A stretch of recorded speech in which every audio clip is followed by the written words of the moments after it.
YouTube channel अमर पंछी food world को तर्फबाट मैले बेसिक कुकिङ सुरु गरेकी छु।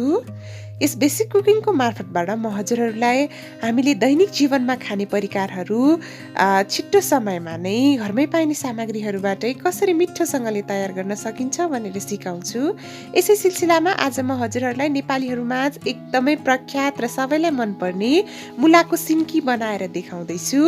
यसलाई बनाउन एकदमै सजिलो छ। यो चाहिँ फर्मेन्ट गरेर बनाइने भएकोले यो एकदमै अमिलो पनि हुन्छ र यो राम्ररी प्रिजर्भ गर्यो भने 6-7 वर्षसम्म पनि बिग्रदैन। यसको तरकारी चाहिँ एकदमै मिठो हुन्छ। आज यो बनाउनको लागि चाहिँ मैले 1 केजी को एउटा मुलालाई चाहिँ लिएँ। यसरी यो मुलाको माथिको पार्ट र तलको पार्टलाई मैले हटाएँ र यसपछि राम्रोसँगले यसको बोक्रा चाहिँ यसरी तास्नु पर्छ। हामीले सरसफाइमा चाहिँ एकदमै ध्यान दिनुपर्छ सिन्की बनाउँदाखेरि।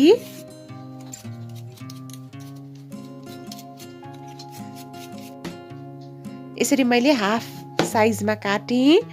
अब यसलाई चाहिँ हजुरहरूले ग्रेट गर्न सक्नुहुन्छ। यसरी सानो सानो पिस गरेर काट्दा पनि फरक पर्दैन।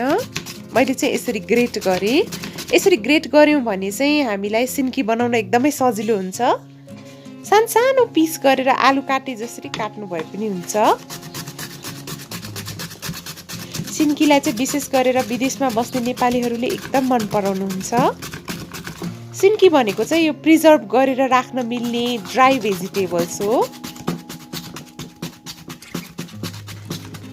यो यतिको भइसकेको छ, हेर्नुहोला।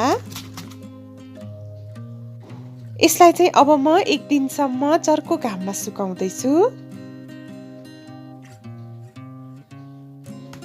यसरी मैले एउटा नाङ्लोमा फैलाएर सुकाउँदैछु यसलाई। सिन्की राख्नुभन्दा अगाडि नाङ्लो पनि एकदम राम्ररी सफा गर्नुहोला हजुरहरूले।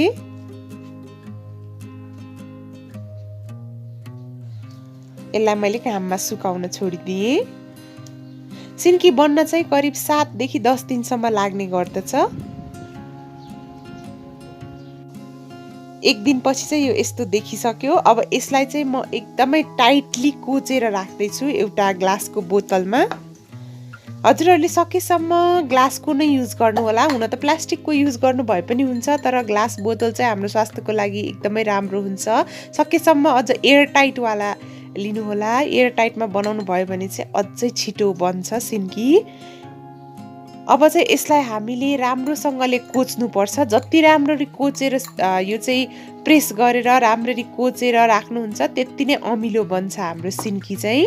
एकदमै राम्ररी प्रेस गर्नुहोला यसलाई। प्रेस गर्नुभन्दा अगाडि चाहिँ हात चाहिँ साबुन पानीले धुनुपर्छ।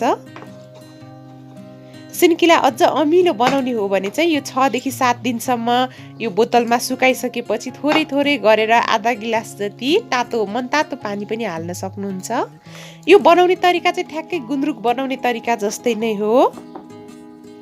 यसलाई एकदमै राम्रोसँगले प्रेस गरेँ मैले।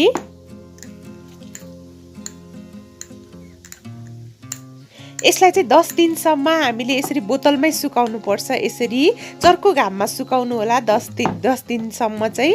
10 दिनपछि चाहिँ मैले यसलाई एउटा प्लेटमा सुकाएकी थिएँ निकालेर ठ्याक्क गुन्द्रुक जस्तै। त्यसपछि 10 दिनपछि चाहिँ प्लेटमा सुकाइसकेपछि यो यस्तो बनिसकेको छ। यसलाई पनि हजुरहरूले एयर टाइटमा स्टोर गर्नुभयो भने 5-6 वर्षसम्म पनि बिग्रदैन। बेला बेलामा घाममा चाहिँ सुकाइरहनु पर्छ। यो चाहिँ एकदमै राम्ररी हामीले सुकाउनु पर्छ 2 देखि 3 दिनसम्म। यसमा चाहिँ अलिकति पनि मोइस्चर हुनु हुँदैन। एकदमै राम्ररी सुक्नको लागि देखि 2-3 दिन घाममा चाहिँ छोडिदिनु होला। आजको रेसिपी हजुरहरूलाई मन पर्यो भने भिडियोलाई लाइक, कमेन्ट र सेयर गरिदिनु होला। साथै मेरो च्यानल अमर पंछी फूड वर्ल्डलाई सब्स्क्राइब गरिदिनु होला। Happy cooking to all of you.